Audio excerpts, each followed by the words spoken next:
Buenos días a todos. Estamos ya en el segundo domingo de Adviento. Vamos a ver entonces el principio del Evangelio de San Marcos para poner en evidencia la relación entre Juan Bautista y Jesús.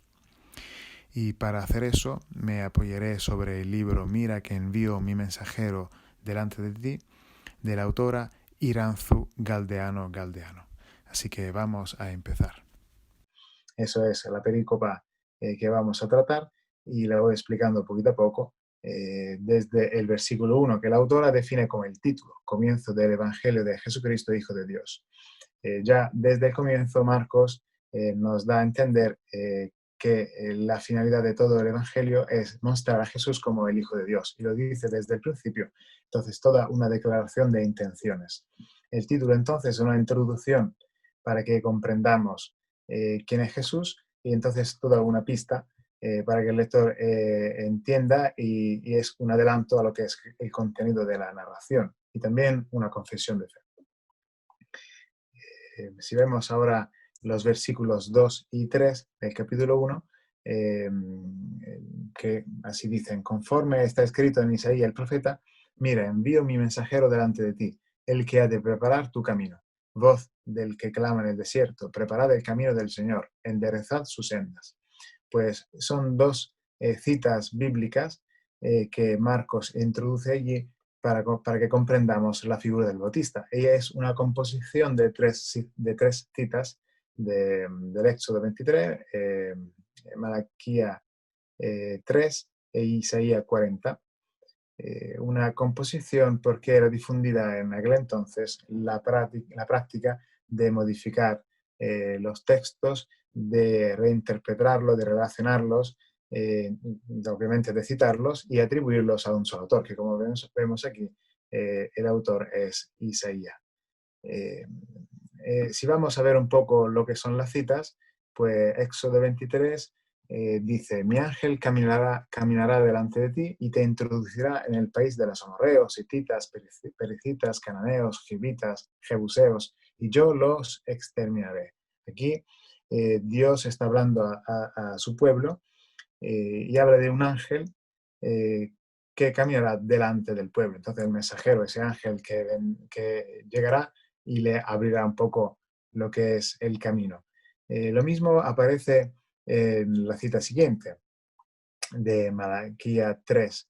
He aquí que yo envío a mi mensajero a allanar el camino delante de mí, y enseguida vendrá a su templo el Señor a quien vosotros buscáis, y el ángel de la alianza que vosotros deseáis, he aquí que viene, dice Yahvé Sebaot. Entonces aquí se presenta otra vez la imagen, la figura del mensajero para allanar el camino delante de mí. Y último, Isaías 40, una voz clama: en el desierto abrid camino a Yahvé, trazad en la estepa una calzada recta a nuestro Dios.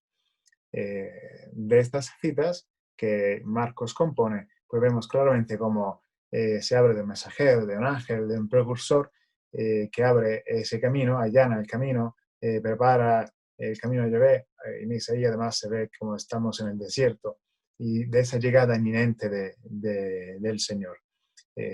Así que vemos como el mensajero y el camino son un poco los conceptos que recurren en estas citas, y hay cuatro dimensiones fundamentales que se pueden descubrir y evidenciar en esta composición de citas. Una primera dimensión salvífica, Dios que quiere intervenir a favor de su pueblo. Una dimensión escatológica, Dios está con su pueblo y va a llegar de forma inminente. La dimensión ética, el pueblo que está llamado a responder, y la dimensión de mediación, porque ese mensajero es justo el intermediario entre el proyecto de Dios que está en su mente y la realización en la historia. Así que podemos ver cómo en detalle el versículo 2 y el versículo 3 representan como dos escenas distintas. En la primera escena vemos cómo hay una voz que dice: mira, envía mi mensajero delante de ti, el que ha de preparar tu camino. Entonces, esa voz que habla a un tú implícito delante de ti, a ese tú que está delante suya, por lo menos así se supone de lo que escribe Marcos, y se habla de un tercer personaje que no está presente y es el mensajero, cuya finalidad es preparar el camino. Tiempo y lugares son desconocidos. Entonces se ve ya como hay un tú que está presente a esa voz que propone un proyecto fuera del espacio y del tiempo. Mientras que en el versículo 3, voz del que clama en el desierto, pues hay una voz que se dirige a otros, preparad el camino del Señor, preparad, entonces un plural, la finalidad es preparar ese camino del Señor y el lugar es claro, el desierto. Así que vemos cómo el versículo 2 presenta un proyecto, la voz que presenta el proyecto a ese tú, y ese proyecto que se realiza llega a cumplimiento en el versículo 3.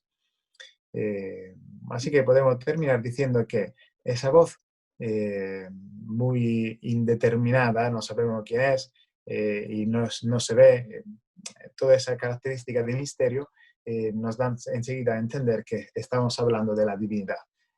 Dios que habla de un mensajero en un tiempo y lugares indeterminados, fuera del tiempo y del lugar, a un personaje entonces que está delante suya y es un personaje especial, cuya misión es divina. Y entonces nos recuerda un poco, dice la autora, el principio del Evangelio de Juan, donde Juan nos presenta al Logos, al Verbo preexistente, está con Dios, todo se hace gracias a Él. Y Marcos entonces, aunque es muy anterior, bastante anterior a Juan, a Juan el Evangelista, pero empieza su Evangelio de forma muy parecida a lo que nos presenta a Juan en su capítulo primero. Nos presenta, obviamente, nos presenta una preexistencia de Jesús, si así podríamos decirlo de forma un poco, valiente, nos los presenta, pero de una forma bastante distinta. Y entonces ese mensajero, el mensajero que es un enviado de Dios, pero subalterno a ese tú, porque no está presente. Mientras que en la segunda escena vemos enseguida que esta voz, que es las que claman en el desierto, nos llama a nosotros lectores al versículo 2. Entonces el lector identifica enseguida que el mensajero es esta voz que está clamando. Y entonces este personaje tiene un ministerio que está relacionado con la palabra. Él grita en voz alta, pero no simplemente informa de lo que quiere Dios, sino que está exhortando a que la gente cumpla con algo que Dios quiere, eso, enderezar las sendas y preparar ese camino. Y el lugar, hemos dicho que es un lugar concreto, que es el desierto. Pasamos ahora a los versículos del 4 a 8, donde se introduce Juan el Bautista. Juan aparece inmediatamente sin ninguna presentación, sin ninguna genealogía. Apareció Juan bautizando en el desierto, proclamando un bautismo de conversión para el perdón de los pecados. Se presenta entonces de forma brusca y se presenta como la función, Juan Bautista, Juan bautizando. Y enseguida, el versículo 5, la respuesta de la gente. Acudía a él gente de toda la región de Judea, de Jerusalén, eran bautizados por él en el río Jordán, confesando sus pecados. Entonces Juan, presentado en ese lugar del desierto y en el río Jordán. Y en el versículo 6 se introduce entonces la indumentaria, la ropa y la comida de Juan Bautista, que llevaba un vestido de piel de camello, se alimentaba de langostas y de miel silvestre.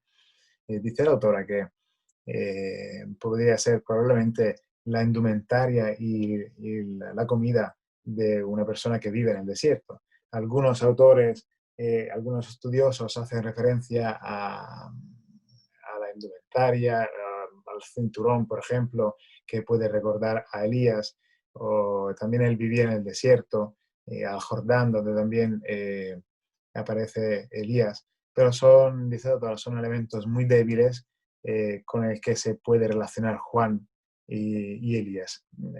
Se podría decir que Marcos, si hubiera querido conectar Elías a Juan Bautista, hubiera podido y hubiera seguramente tenido la posibilidad en su estilo narrativo, de conectarlo directamente.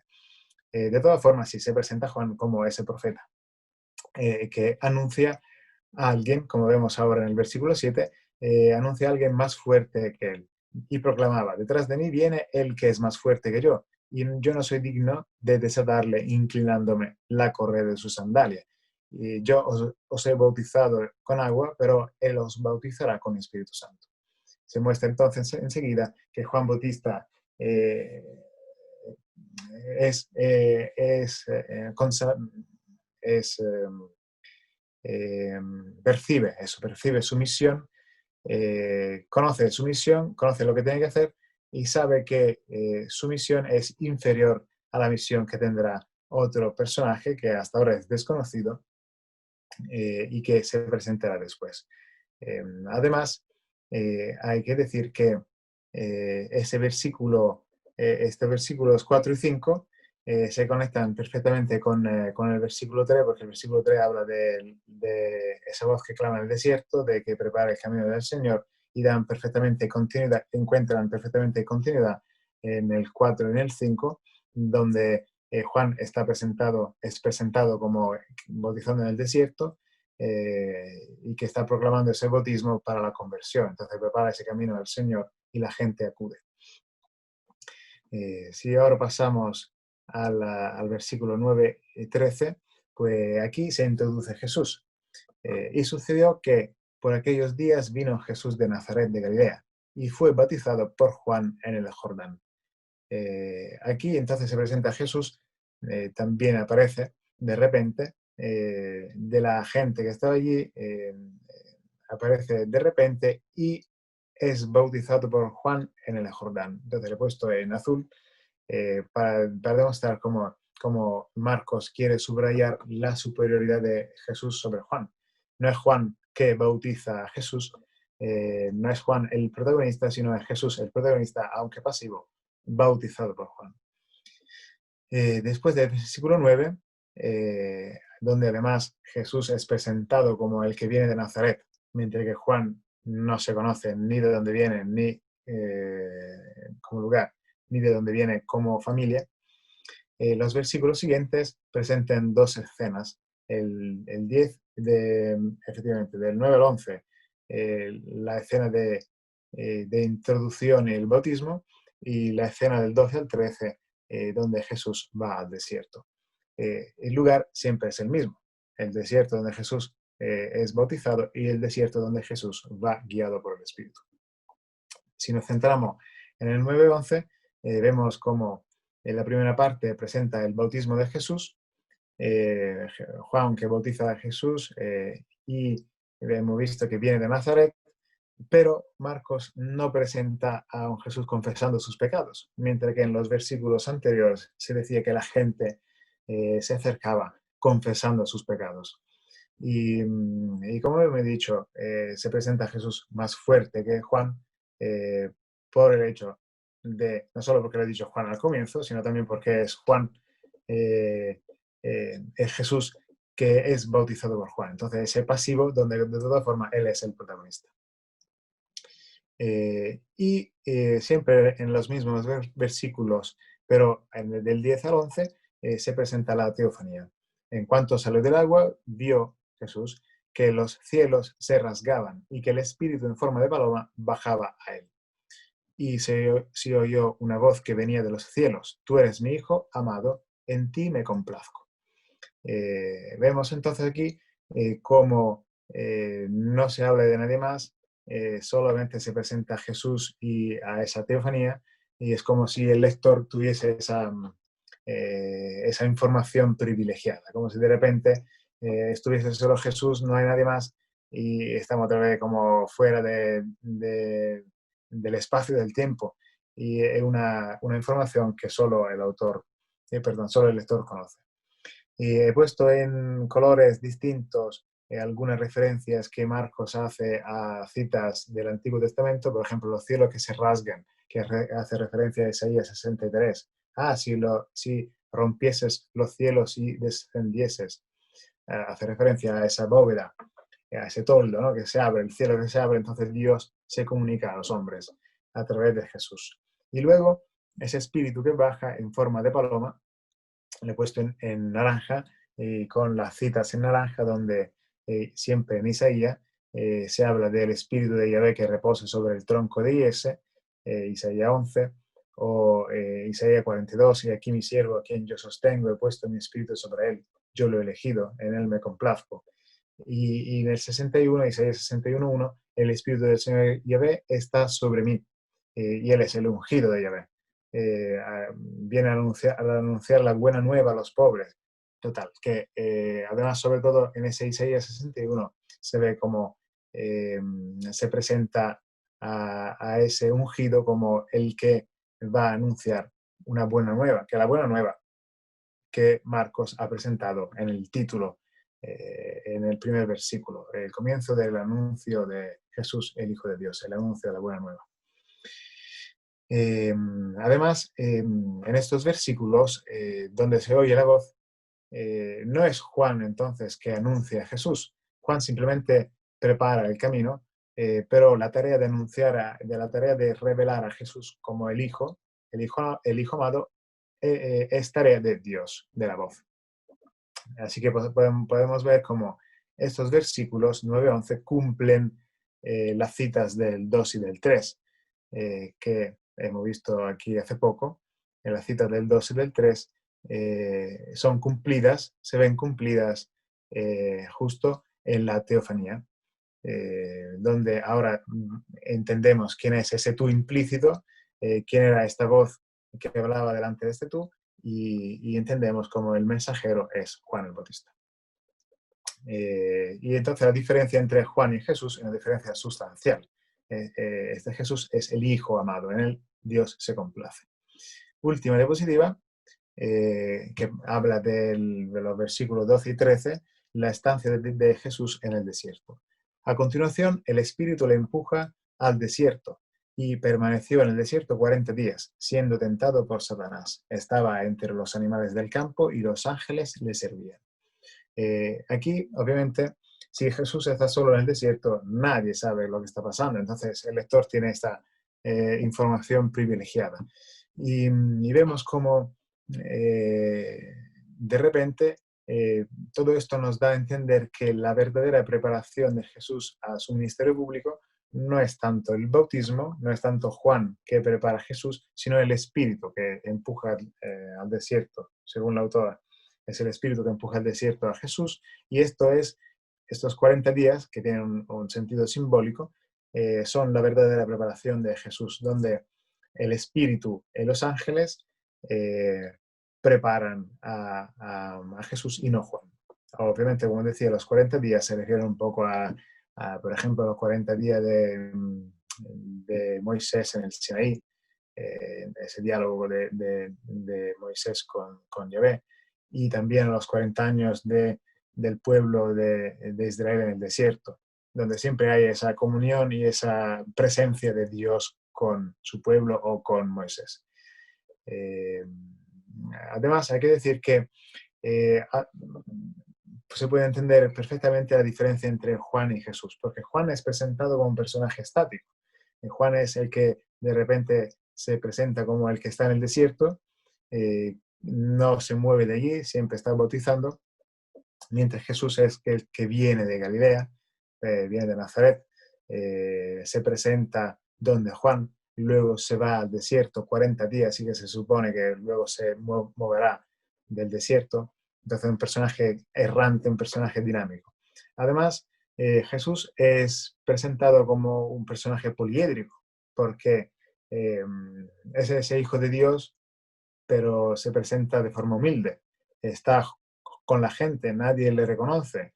Además, en esa teofanía, pero se presenta su aspecto glorioso, un aspecto glorioso que también está evidenciado por el Espíritu que le empuja en el desierto, los ángeles que le sirven, pero también la parte humilde de Satanás que lo tienta y que lo tenta. Y además, nadie sabe la victoria de Jesús contra Satanás. Entonces, esa humildad y esa gloria que se entremezclan y que hacen de Jesús un personaje que no encuentra categoría, y por eso poliédrico, mientras que Juan es presentado simplemente en su registro de profeta, en su faceta profética.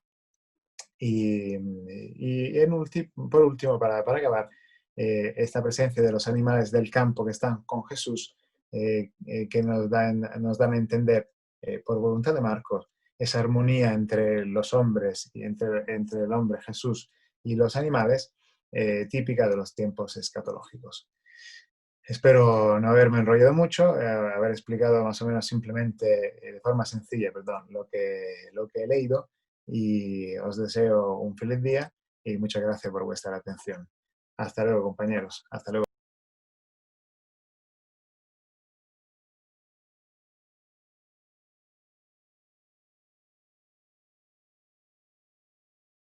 profesora.